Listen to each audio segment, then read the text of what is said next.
মই আপোনালোকক আজি কম পপ কিং আৰু হামিং কিং। বিশ্ববিখ্যাত পপ কিং আমি সকলোৱে জানো মাইকেল জেকসন, আমেৰিকাৰ। পুৰা পৃথিৱীয়ে তাক জানে।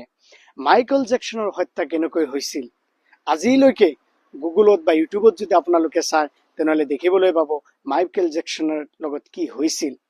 মাইকেল জেকসন তেখেতৰ লগত লং টাৰ্ম প্লেনিং কৰি তেখেতৰ পাৰ্চনেল ডক্টৰসকলে তেখেতৰ লগত বহুত ডক্টৰ আছিলে, পাৰ্চনেল ডক্টৰে তেখেতক লং টাৰ্ম পয়জনিং দি, ইনজেকশ্যন দি বা পিল খুৱাই লং টাৰ্ম লাষ্টত সিহঁতে লাহে লাহে হত্যা হৈছিল। ঠিক সেনেকৈ বিশ্ববিখ্যাত যেনেকৈ Michael Jackson king of pop বুলি কোৱা হয়, ঠিক সেনেকৈ আমাৰ অসমৰ হিয়াৰ আমঠু জুবিন দাক কোৱা হয় humming king, king of humming. পুৰা পৃথিৱীত তাৰ ফেন আছে। মই এজনো ফেন, অসমৰ সন্তান হিচাপে লণ্ডনত থাকো। তেখেতৰ ফেন আছে আপোনাৰ চৌদি আৰব, কাটাৰ, কুৱেইট, আপোনাৰ লণ্ডন, আমেৰিকা, কানাডা, অষ্ট্ৰেলিয়া, পৃথিৱীৰ সকলো ঠাইতে আছে, জাপানত আছে।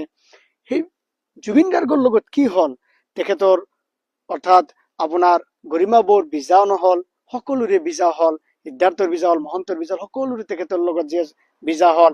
আপোনাৰ তেখেতে যেতিয়া ডক্টৰে উপদেশ দিলে তেখেতক জুইৰ পৰা আৰু পানীৰ পৰা আমি ৰক্ষা কৰিব লাগে বা বচাব লাগে বা যাব নালাগে, কিন্তু তাৰ পিছতো তাক লৈ যোৱা হ'ল সাগৰৰ পাৰত। ইয়াৰ কাৰণ কি?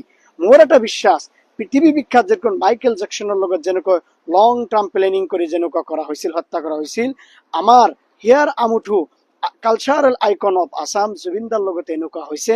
সেয়েহে মই ডিমাণ্ড কৰোঁ পুৰা বিশ্বই, পুৰা অসমৰ মানুহ, পুৰা ভাৰতবৰ্ষনে বিশ্বৰ মানুহ যাতে জানিব পাৰে, last day of this all যাতে জানিব পাৰে যে মাইকেল জেকসনৰ লগত যেনেকুৱা হৈছিল এনেকুৱা জুবিন দাৰ লগত হৈছিল নেকি। এটা ইনভেষ্টিগেশ্যন হ'ব লাগে, SITৰ দ্বাৰা হওক, CBIৰ দ্বাৰা হওক, CID দ্বাৰা হওক। আৰু মই ডিমাণ্ড কৰিম চিটিং জাজ অফ হাই কোৰ্ট বা চিটিং জাজ অফ সুপ্ৰিম কোৰ্টৰ দ্বাৰা ইনভেষ্টিগেশ্যন কৰা হওক আৰু ইনকুৱাইৰী কৰা হওক কি হৈছে, যাতে পুৰা পৃথিৱীৰ মানুহ জানিব পাৰে। আৰু টিল the last day of this all day যাতে জানিব পাৰে যে হামিং কিং, কিং অফ হামিঙৰ লগত কি হৈছিল, জুবিন দাৰ লগত কি হৈছিল, যেনেকৈ পুৰা বিশ্বৰ মানুহে জানে যে কিং অফ পপ অৰ্থাৎ মাইকেল জেকসনৰ লগত কি হৈছে।